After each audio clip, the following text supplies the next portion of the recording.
क्या सोनू महाल झूठ बोल रहा है? ये सवाल इसलिए उठ रहा है क्योंकि सोनू महाल का कहना है कि दुश्मनी काफी लंबे वक्त से चली आ रही थी और इस पूरे मामले में एक बात निकलकर जो सामने आई है कि सुशील कुमार की तरफ से कहा गया था कि दिन में ही, यानी कि घटना वाले दिन में ही सुशील कुमार पहलवान के बीच छत्रसाल स्टेडियम में काफी कहासुनी हुई थी कि सागर धनखड़ ने छत्रसाल स्टेडियम में अपने पहलवान साथियों के साथ सुशील कुमार का कॉलर पकड़ लिया था।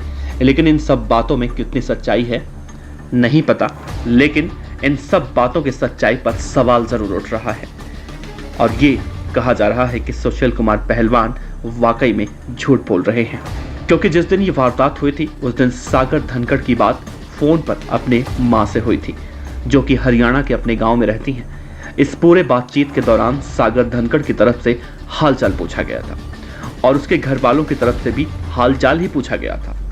सागर धनखड़ की मां कहती हैं कि सागर को लेकर वो चिंतित थी।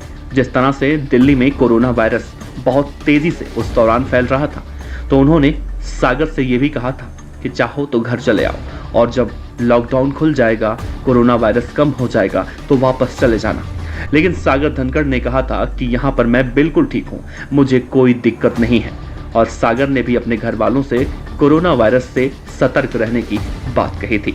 इस बातचीत के सामने आने के बाद एक सवाल उठ रहा है कि अगर सागर धनखड़ की जान को खतरा होता तो क्या वो अपने घर वालों से बात नहीं बताता, अपने घर जाने की बात नहीं कहता? इतना नॉर्मल कैसे अपने घर वालों से बातचीत कर पाता? हो सकता है कि सुशील कुमार पहलवान की तरफ से पिटाई का पूरा प्लान बनाया गया हो।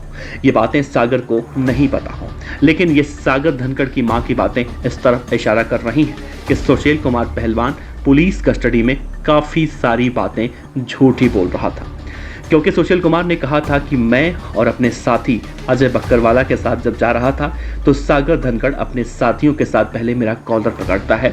अब आप अंदाजा लगाइए, अगर कोई भी किसी भी का कॉलर पकड़ेगा, वो भी इतने बड़े पहलवान का, इतने नामी गिरामी पहलवान का, छत्रसाल स्टेडियम के ओएसडी का, जिसके कई बड़े बड़े गैंगस्टरों से भी संबंध है तथा कथित रूप से, उसके बाद वो अपने घर पर, अपने कमरे में, अपने फ्लैट पर नॉर्मल होके कैसे रह सकता है? अपने घर वालों से कैसे बात कर सकता है? क्या कहीं जाकर छिप नहीं जाएगा? क्या उसे उस पहलवान से डर नहीं होगा? यही सवाल है जो सुशील कुमार पहलवान की ओर और भी सख्ती से उठ रहे हैं। वैसे दिल्ली पुलिस की क्राइम ब्रांच इस पूरे मामले की तहकीकात कर रही है और अभी इस मामले में किसी को भी अपराधी घोषित नहीं किया गया है, लेकिन सुशील कुमार पहलवान के ऊपर तो सवालिया निशान खड़े ही हो रहे हैं।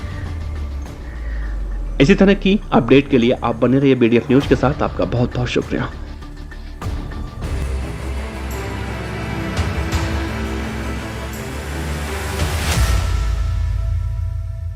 खबर अच्छी लगी हो तो लाइक कीजिए, सब्सक्राइब कीजिए, साथ ही बेल आइकन का बटन दबाइए बीडीएफ न्यूज की खबरें सबसे पहले देखने के लिए।